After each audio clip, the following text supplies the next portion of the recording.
Good morning, everyone. My name is José Centeno, and I'm delighted to be here with you this morning at this conference on Dust 2021.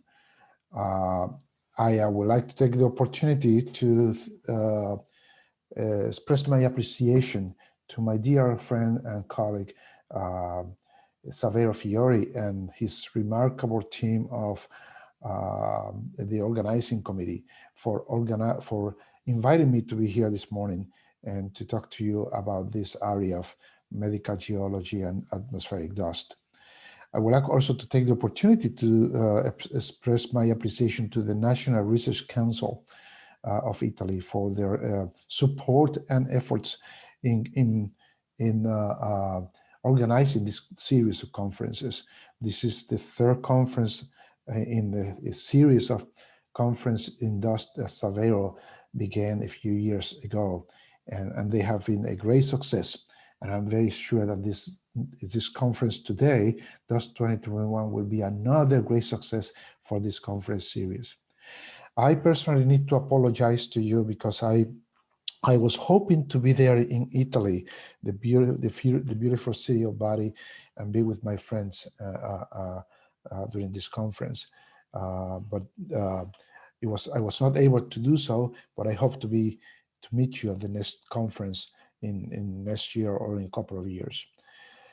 Today, I'm going to talk to you about the issue of atmospheric dust, defining the risk from a medical geology perspective. This is a little bit different from what you have been listening during the last 2 days.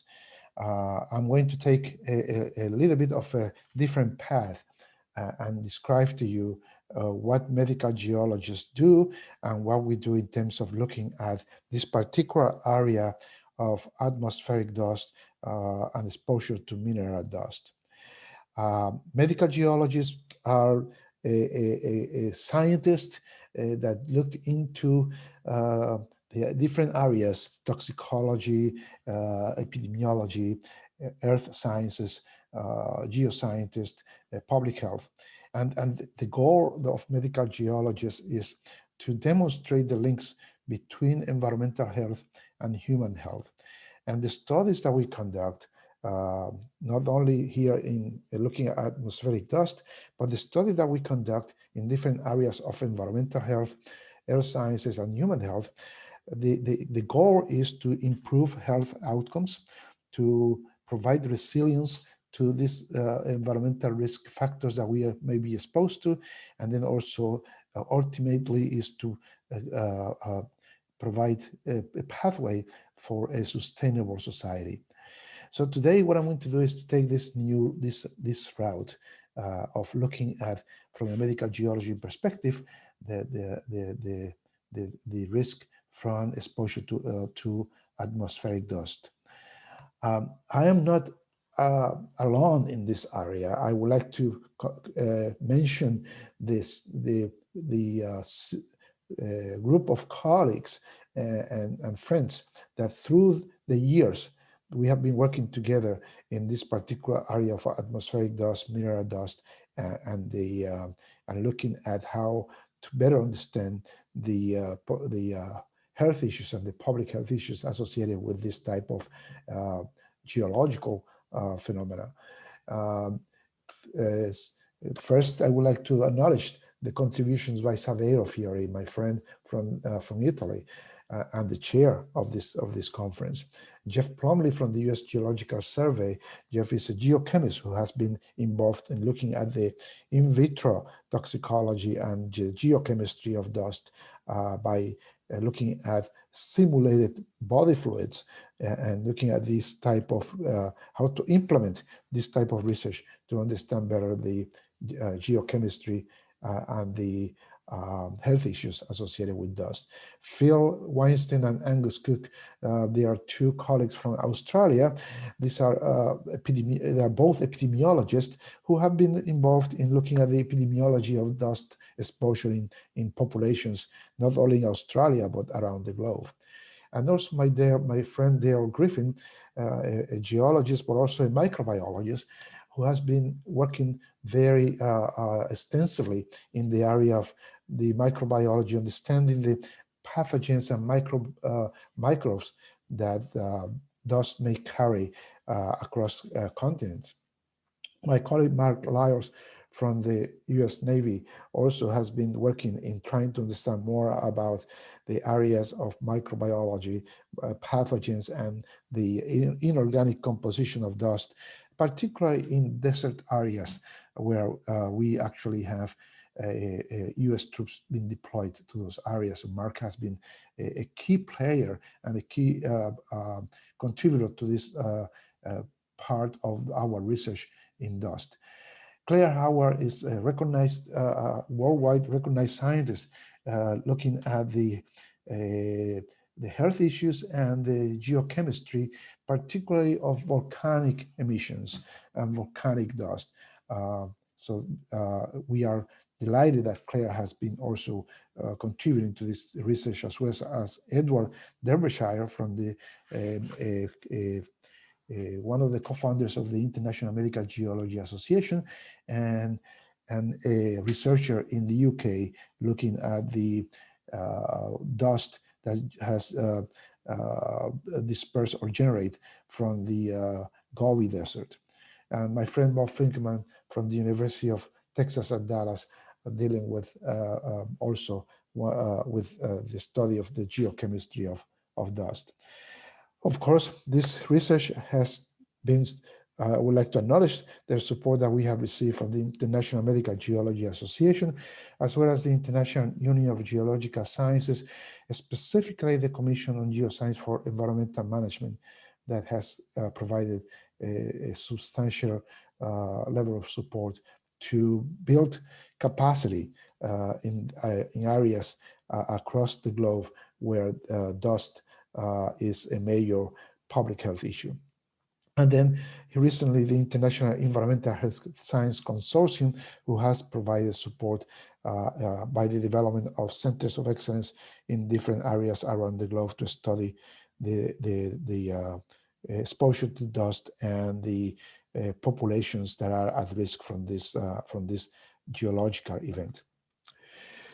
So let me give you a short overview of my talk this morning. My talk this morning, I'm going to give you a little bit of an introduction to what medical geology is. I know that many of you in this audience have worked on projects and know what medical geology is, but I would like to revisit some of the areas that medical geologists are looking at, and then particularly with this, the topic of this presentation, which will be on atmospheric dust.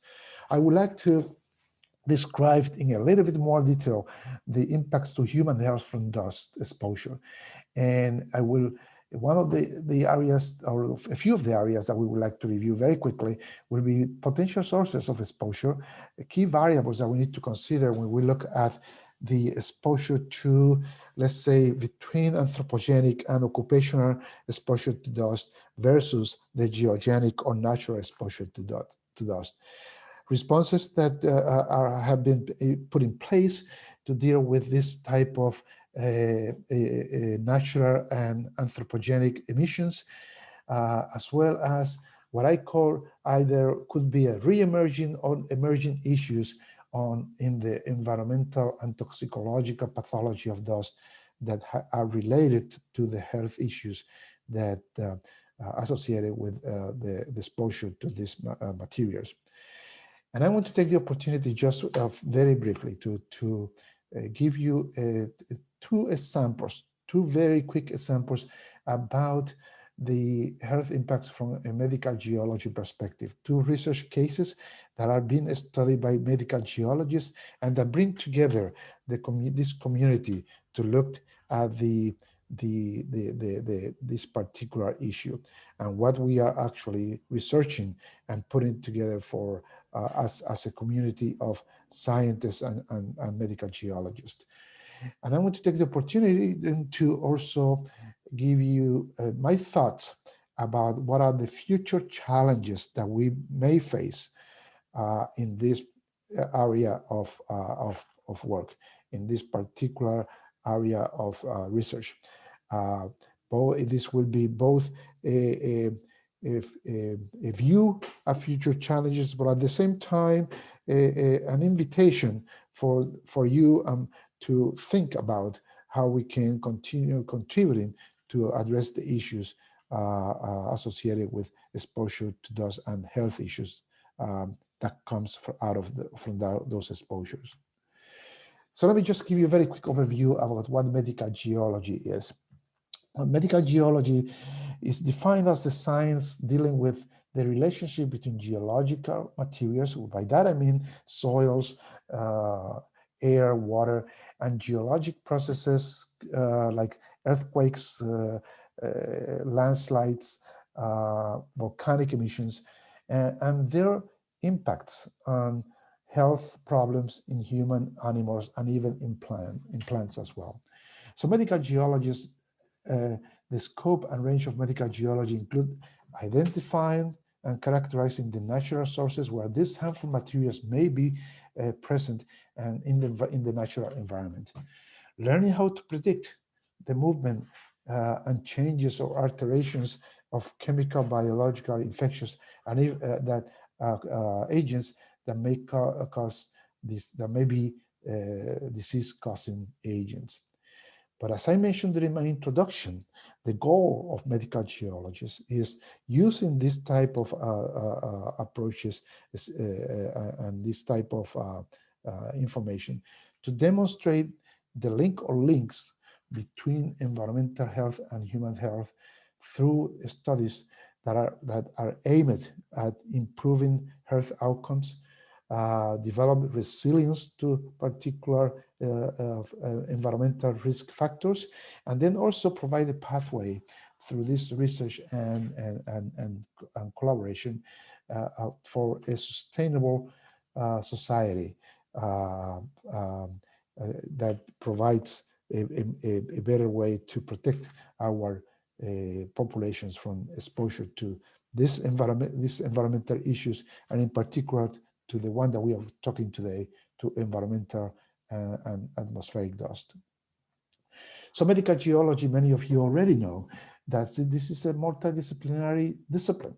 The area of medical geology not only include the vast knowledge that we have in geology and earth sciences about the rocks, soils, water, minerals, the topic of today, dust, volcanic emissions, and even earthquakes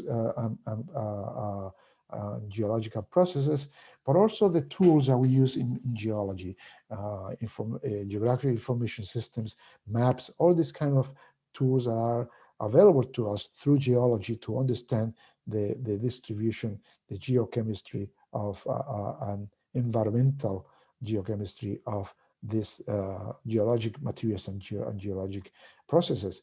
The link between geology and medicine is also the unique in medical geology, because in medicine, we use in environmental medicine this vast knowledge on the composition of geologic materials and processes to determine exposure, to determine and predict health effects that may happen from exposure to these materials, to develop programs that can monitor the health of populations and individuals exposed to this geologic process and geologic materials.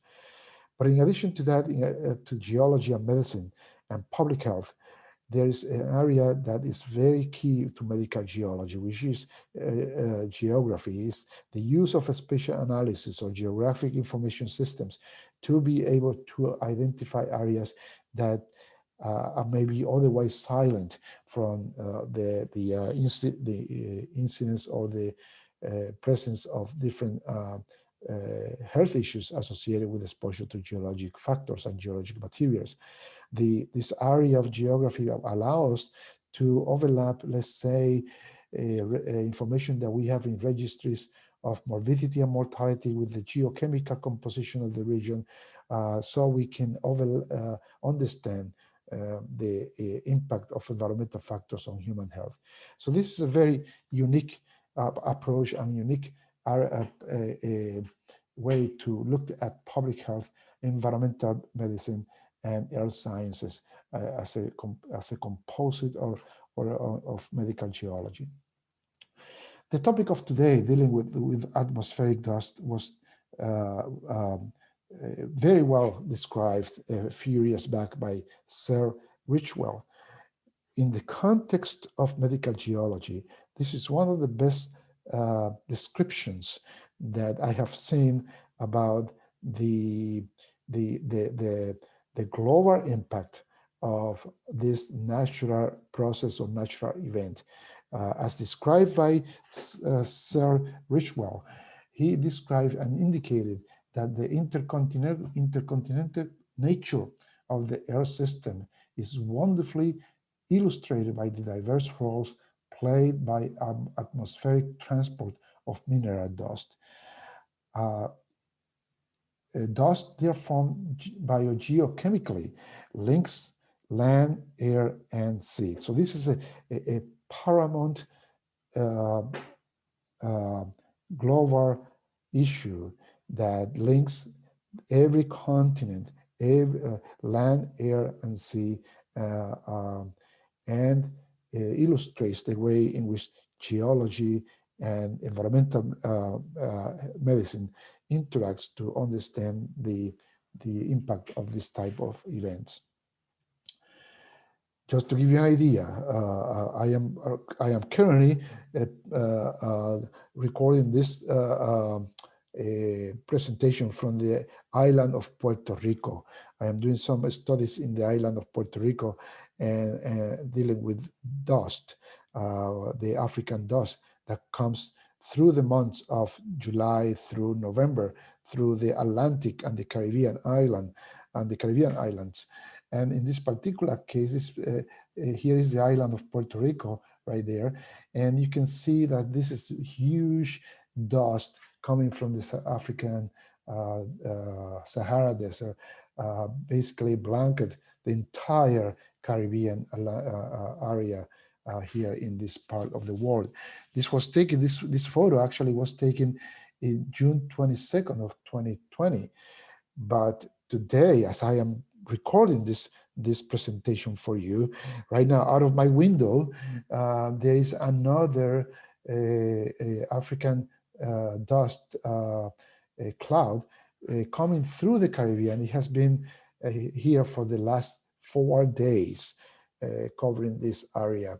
And of course, during this, when these events come through, there is an increased number of cases, particularly in the pediatric and senior population with upper respiratory conditions that spike during this time of the year when these clouds come through the Caribbean. So this is something that has been with us for the last 10, 15 years and will continue to be.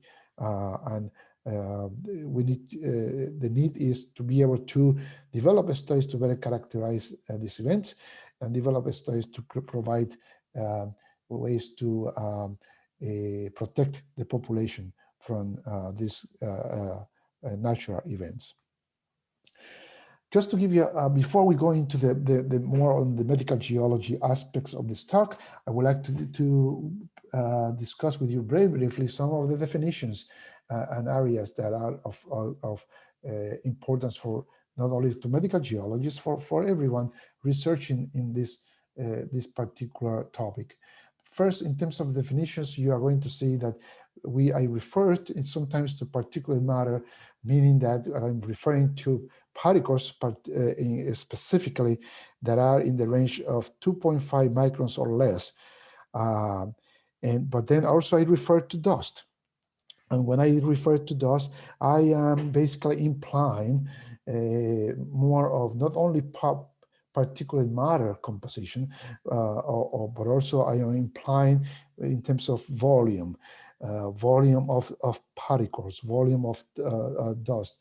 And I'm also talking more and implying more about the chemical composition and the microbiology of the dust. So these are two areas that we interchangeably we will be talking about, but I want to make that clarification that particulate matter will refer mostly to the particle size below 2.5 microns, where dust include that plus other areas of consideration. So what are the main sources of dust globally? We can identify 5 sources that around the globe that are the main areas where atmospheric dust develops.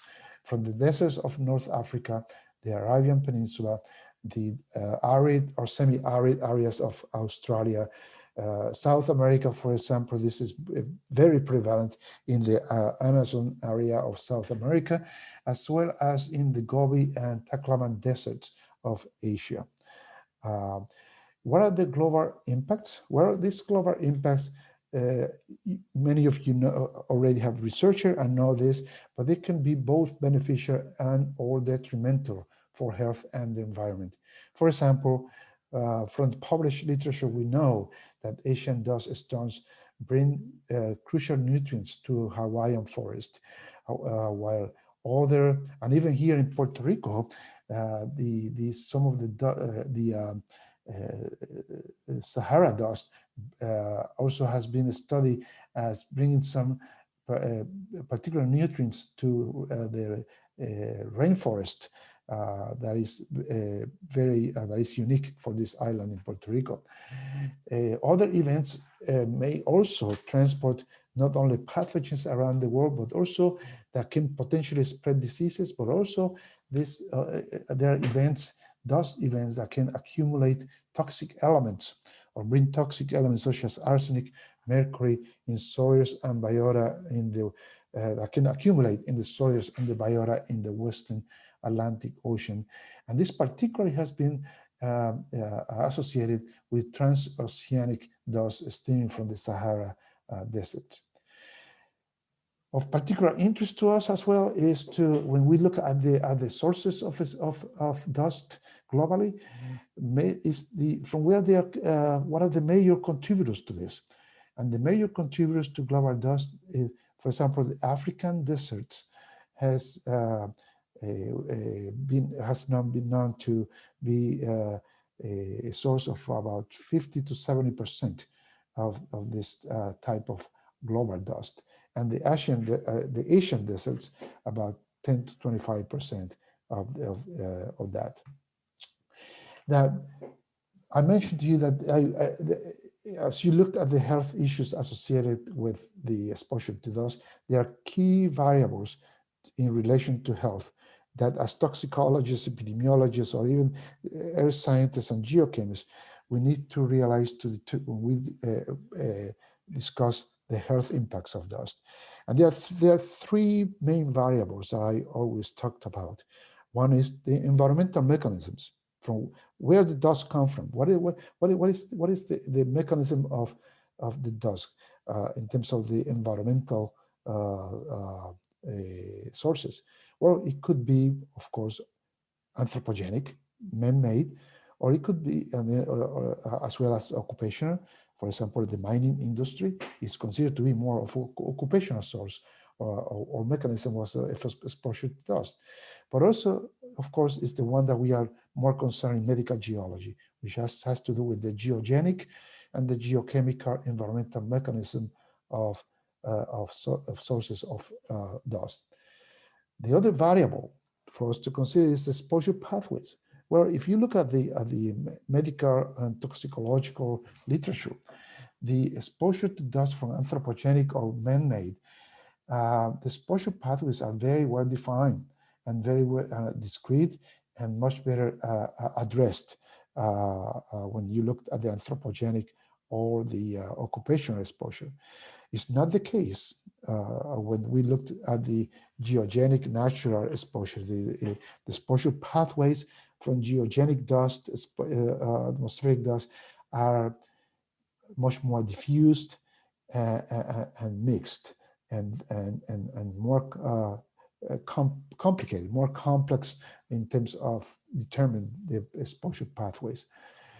But the particular key variables from the toxicological and human aspect is the progression to health endpoints. How do we study that?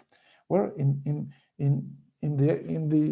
the sources dealing with dust that comes from anthropogenic or man-made, exposure. These are well-established disease processes.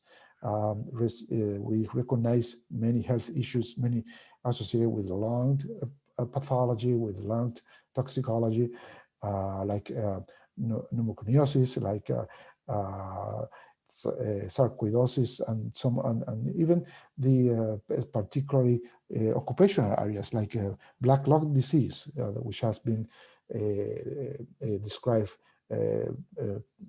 for decades in coal mining practices. These particular areas or these particular endpoints are readily measured, and we know those from the occupation that from where people may be exposed to. But when we look at the geogenic and geochemical exposure for dust, the fact is that these particular health endpoints are poorly defined. The health endpoints are difficult to assess and to identify and even to measure. So these are areas of research that we need more research in order to be able to understand and to better protect populations and public health. But in fact, aside from all that, from those key points, it's important to know the way in which we have been looking at how to respond to this exposure to dust, to atmospheric dust, both from the anthropogenic, man-made emissions. Let's say that there's a much more improved technology and mitigation measurements in place to reduce the source of exposure to this anthropogenic type of emissions. There are sound management practices in place to protect crops, protect soil. All this kind of work has been put in place when you look at the anthropogenic man-made emissions. There are even legal or physical penalties imposed by agencies such as the U.S. Environmental Protection Agency to protect the quality of the environment when we looked at polluters or anthropogenic emissions. And there are legal and regulatory controls that we can provide, or the agency can provide to resolve or support the air quality. But this might not be the same with natural emissions. Natural emissions are difficult to address through legal provisions. Mitigations control are not, in many cases, possible. Just to give you the example, volcanic dust, of course, there is no mitigation control on that. So we just need to ensure that we have ways to protect and to predict or to this kind of emissions and protect public health from the dust. And there have been recent efforts to provide land management practices when we describe soil protection practices and guidance and regulations. So this is a little bit of progress in that area as well. The bottom line is that both the man-made anthropogenic emissions and natural emissions require both improved understanding of the source, improved understanding of the exposure, improved understanding of how to mitigate them, but also capacity building in all areas of science, or capacity building to be able to train personnel in how to address this issue, both research-wise, policy-wise, and public health protection of public health. Impacts of dust-related materials also is an important factor to consider when you looked at the both anthropogenic and natural exposure to atmospheric dust. There are a wide range of impacts, from impairment of visibility, clogging of aircraft engines, loss of fertility and habitats in areas of soil erosion, smoothing of crops, and even the presence of physical, chemical, or biological agents, physical agents such as radioactive elements that may be present in the dust, chemical corrosive materials, and we all know that there are a wide range of toxic metals that have been identified in the composition of dust. And then also the more recent work that has been conducted in understanding the microbiology of dust that can both carry allergenic, pathogenic, and microorganism agents that can be the source of the disease-causing agents. Of course, this dust-related materials is not only a nuisance to society, but it causes economic loss, reduce quality of life, damage the health of humans, livestock, crops, wildlife, and habitats. And therefore, I cannot emphasize more the fact that we need to develop controls of dust and reduction of risk as a way to provide sustainable pathway for society in this particular field. Understanding the toxicity of dust and related material is a function of several factors, not only from the toxicological point of view, but also from the geochemical point of view. Let me just mention a few. Understanding the toxicity effects of dust-related materials is a function of the exposure pathway. It could be through contaminated water. It could be through the contaminated food. It could be also it's a function of the exposure intensity. By that I mean the duration, the volume, that in a sense it equals to what we call in toxicology the dose-response relationship. So it's also a function of that, of the intensity and the duration of the dose. But also in earth sciences, the toxicity of earth materials is a direct function of the particle mineralogy, the shape, the chemical composition, and the surface freshness, or in other words, the morphology of the particle. Chemically speaking, it's a function also the toxicity of the solubilities and the chemical reactivities of these dust materials upon contact with body fluids. So determining this is also important to understand toxicity. And I want to also mention to you that considering the chemical form of potential toxicants that may be present in this earth-related materials or dust-related material, it's important also to consider the speciation of many of these elements that upon contact with body fluids may exhibit different type of toxicities. The example here that I can express to you very quickly is the sample of arsenic and, let's say, chromium, that depending upon their oxidation state is what their toxicity will be expressed in contact with body fluids. So understanding that aspect of speciation of these elements in the dust will allow us to understand more about the health effects and the toxicity, the potential toxicity to humans.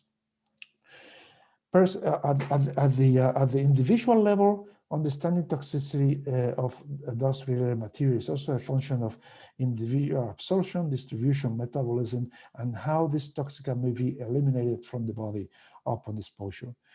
At the personal level, factors such as smoking, nutritional status, and even other environmental exposures can be also considered as factors important to understand toxicity. And I want to add here my own point as a toxicologist, that genetics also is a factor that we need to consider. Each one of us has a different individual susceptibility to exposure to different elements, to be able to metabolize different elements that we may be exposed to, like arsenic, and the resulting toxicity from those elements. So that may be in the dust. So individual susceptibility is also a factor that we need to incorporate in our research when we looked at determine the toxicity and health impacts of dust. When we look at the environmental and toxicological pathology effects of inhaled dust, the process of inhalation of mineral aerosol particles leads to deposition in the pulmonary alveoli. That's the mechanism in which it induces health issues or impact the health in the human body. The process it depends in a wide range of factors, most notably what we discussed before about the mineral type, the composition, and the morphology, even the presence of inclusions. The fact or the factor of those particle size is very important to determine when we looked at the environmental and toxicological effects of inhaled mineral dust. Particles above 10 to 20 microns can be inhaled and may perhaps be of less of a concern when you looked at the pathological or tissue reactions to from dust exposure. But particles below the particulate matter of 2 microns can be respirable, and of course these particles can travel long distance into the alveoli in the lungs and lodge into these deep areas, causing potentially more significant health effects. Length of exposure that we actually talked before, the dose that we alluded to, and then also certain type of lung and immune system functions. If for people that their immunologic system, it may be compromised by other health issues, they are more prone to perhaps to be affected by the pathologically for inhaled mineral dust. The area that has been mostly addressed when you look at the pathological and the environmental toxicological effects of inhaled mineral dust is the potential composition of the dust. Silica, for example, has been the most significant cause of dust-associated morbidity and mortality. But today we are beginning to see from many publications all around the globe, looking at the dust, at the atmospheric dust, that this particular geological natural event can carry toxic elements such as chromium, nickel, arsenic, and cadmium, which are very well known to be carcinogenic to the respiratory system.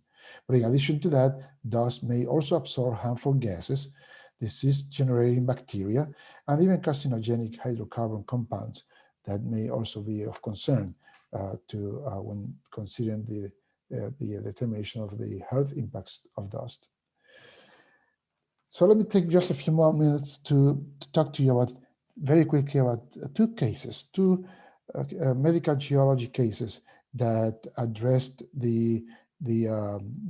how medical geologists have been looking at the dust, atmospheric dust, and the health impacts from atmospheric dust. One of these cases is basically a textbook case in medicine. Is what we call the valley fever. This has been known, or coccidioidomycosis. This has been known for many decades. But what is the concern here is that this particular fungus, this particular soil fungus, is being considered today a re-emerging infectious disease agent because of the environmental conditions that are taking place during the last few years have caused the conditions, or have changed the conditions for this particular fungus to re-emerge and be a concern to public health. This is a systemic infection caused by the inhalation of an airborne spore called the Coccidioides immitis, which is a fungus endemic to North, Central, and South America. In the US, is endemic to the west side, or the west region of the US. And the reason why it's considered to be a re-emerging infectious disease agent is that given the proper conditions both man-made or natural. These infectious spores can be released when soils are disturbed, for example. Let's say when there is over-construction, when there are dust storms, when there are earthquakes. There have been reports of increased in cases diagnosed with this valley fever, coccidioidomycosis, due to the release of these spores into the environment. This is an interesting case as well, because clinical manifestation may occur in about 40% of the infected persons. The condition is a self-limited influenza like illness to pneumonia, and as you can see from the clinical signs, this in this particular condition, the person shows fatigue, cough, chest pain, fever, rash, headache, and joint ache, which is very, very similar to the influenza, to the flu. So there is, in order to be able to do a very a complete diagnosis of this particular exposure, the clinician needs to have a radiographic view of the patient, as well as information, epidemiologic information from where this patient has been and the regions that he has visited or has lived, in order to make those type of diagnosis. Interesting, every year there are several thousand cases that have been diagnosed, particularly in the west side or west region of the US. And treating these patients every year is has been exceeding about in the range of $60 million per year. So what medical geologists are doing to better understand this particular case study? First, we are conducting environmental epidemiological studies, basically looking at how this condition spread through the regions, how to better understand the movement, the transport of this fungus, and how to develop biomonitoring studies of population at risk in those regions. Medical geologists are also looking geochemically at the links of valley fever. There are a wide range of links that have been studied, from soils that are bottom-rich alkaline soils, marine shale, parent rocks, evaporative alkaline salts, and also even the topography, slope, and shape of the region are being studied by medical geologists. The second example case study that I wanted to mention to you or to bring to this discussion is one that we have worked in, not only in my group, but in many other groups that are working on understanding the medical geology and the health issues associated, for example, with the Middle East sand or dust, and the potential health risk from microparticles, metals, and pathogens that this particular dust may carry. There has been a wide range of publications from describing the health effects of natural dust, with focus on the role of trace elements and compounds, conducting in vivo studies with this particular sand dust, to look at what are the biological responses upon exposure to in vivo to this dust, looking at the characterization of pathogens, microbial transfer of pathogens, as well as describing the conditions in a particular population. For example, in this particular slide, I am showing you some studies that have been conducted in the US military personnel that had been deployed to these desert areas, and upon returning home, they are coming back with respiratory conditions that have been difficult to describe or to determine the source. And of course, the studies demonstrate that these cases, exposure to the sand dust has been a risk factor for this population. Some of the conditions that have been described is, for example, constructive bronchiolitis in soldiers returning from Iraq and Afghanistan. So this is one of the particular areas of research that medical geologists are currently assessing and looking into. In my group, we have looked, for example, at dedicated efforts in collaboration with a few colleagues as well. We have been looking at the chemical and microscopy of Middle East sand. And this slide here, we are showing you a very quick overview of the two aspects. One is the inorganic composition of particles. These particles from the sand may contain large amounts not only of elements such as iron and aluminum, but also titanium, aluminum, arsenic, cadmium, nickel, chromium, lead has been identified in the sand, in this dust as desert sand. Interesting also is the high volume of particles in the range of below 5 microns on this sand dust. Again, the chemical composition, just to give you a very quick overview that we have noticed from our assessment, we have seen not only the presence of elements such as iron, copper, manganese, zinc, but also the elements of concern such as nickel, chromium, cadmium, and lead has been described as the inorganic composition of this dust. Of a concern also here is that as the particle size, the smaller the particle, the higher concentration of this particular element has been observed. Of course, this is a matter of the increase in surface area also is a direct factor for concentrating the particular element. But it's interesting that this is the same observation that has been published by others when of looking at the particle size and increased concentration of these elements.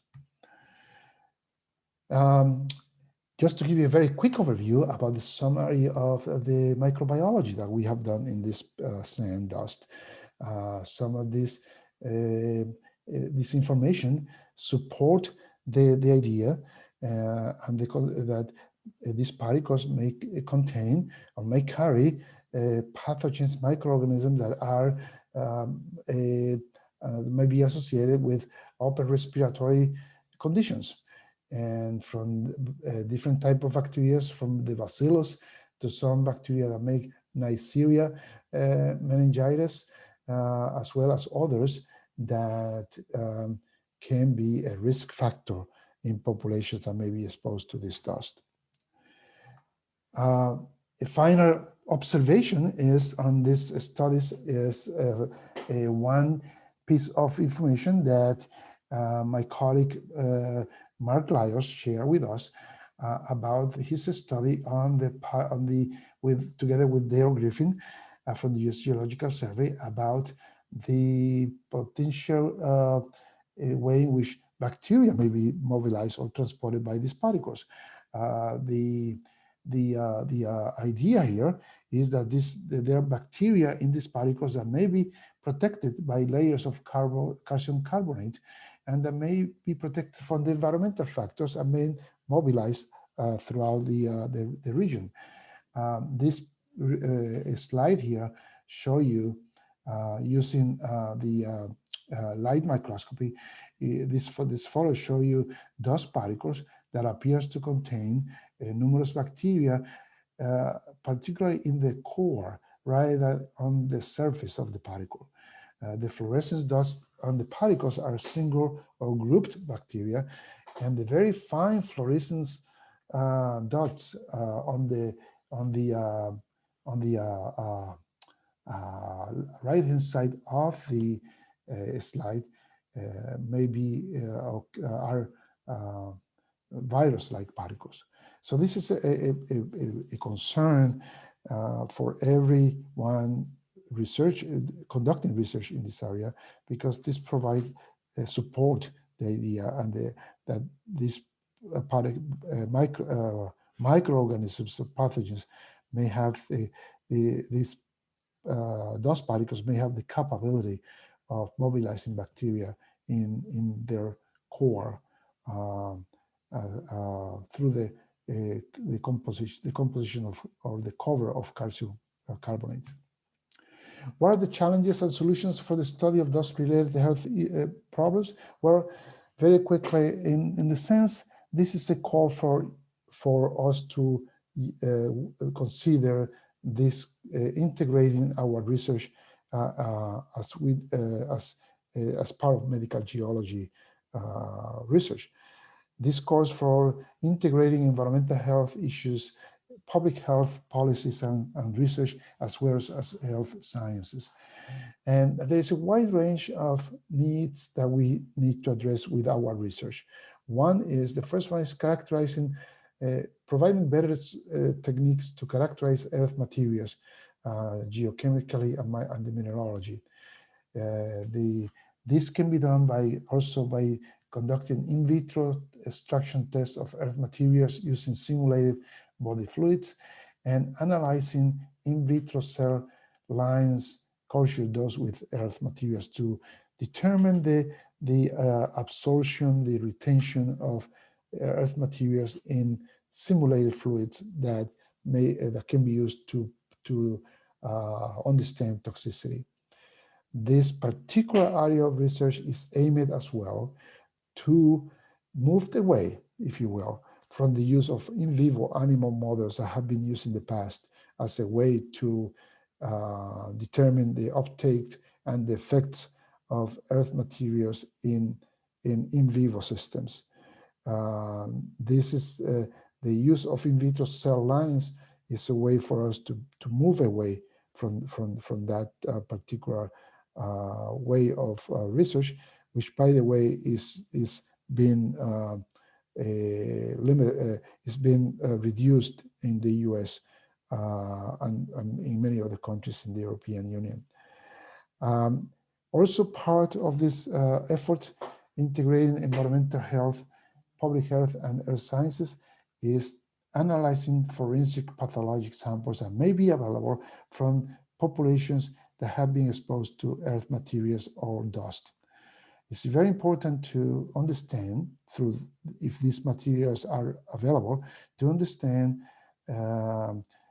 through pathology the tissue reactions to these materials. What are the actual tissue reactions that may be associated with particular health effects? So all this can be used to better establish and analyze epidemiological data, population data, use that information to establish biomonitoring data that can be by doing particular non-invasive approaches, such as looking at hair samples or looking at toenails to determine current or past exposure. And then also looking at forensic samples from exposed individuals. All this information together can be used to provide mapping or map of geographic information system, characterizing the way in which the earth material sources and the way in which populations may be exposed to. So as a matter of concluding, I'm providing you some of my concluding remarks for this presentation. As we have discussed during this during this presentation, the ways in which mineral dust impacts upon life and health are wide-ranging, and these include transport of disease bacteria to densely populated regions, damping of wind-blown sediment on pristine coral reefs, general reduction of air quality, provision of essential nutrients to tropical rainforests, which is actually a benefit of atmospheric dust and mineral dust. But also we discuss about the issue of the presence or the transport of toxic substances such as toxic metals.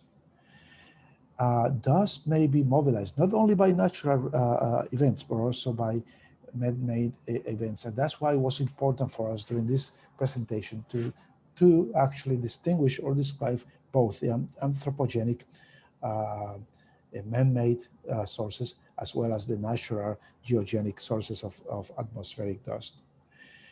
So a better understanding of dust, including the process that controls the outcomes and transport, as well as its impacts, is needed if its negative consequences are to be mitigated.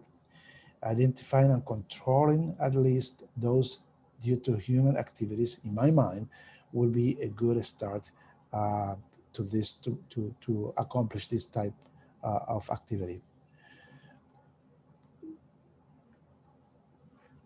There are many publications, as we described during the presentation, that deal with this issue of atmospheric dust and from the perspective of medical geology. Researchers by medical geology has accomplished and published several manuscripts and books in this area. Some of the books that I will make reference to you are a book that was published by the U.S. Geological Survey looking at the impact of dust released from the collapse of the towers in September of 2011, and two books that actually has been published that contain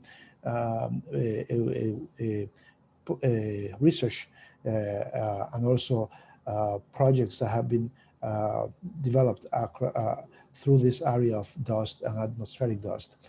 The Essentials of Medical Geology, as well as a book published by the National Academy of Sciences of the US, in which we looked at the link between earth materials and health, and the issue of dust and atmospheric dust was one of the prime topics of discussion in this particular publication. With that, I would like to thank everyone for having me for this presentation. Especially, I would like to thank again my good friend and colleague Saverio Fiore for having me here, for inviting me to give this talk, and to everyone that has taken the time to listen to this presentation. I wish everyone a great conference, a great success.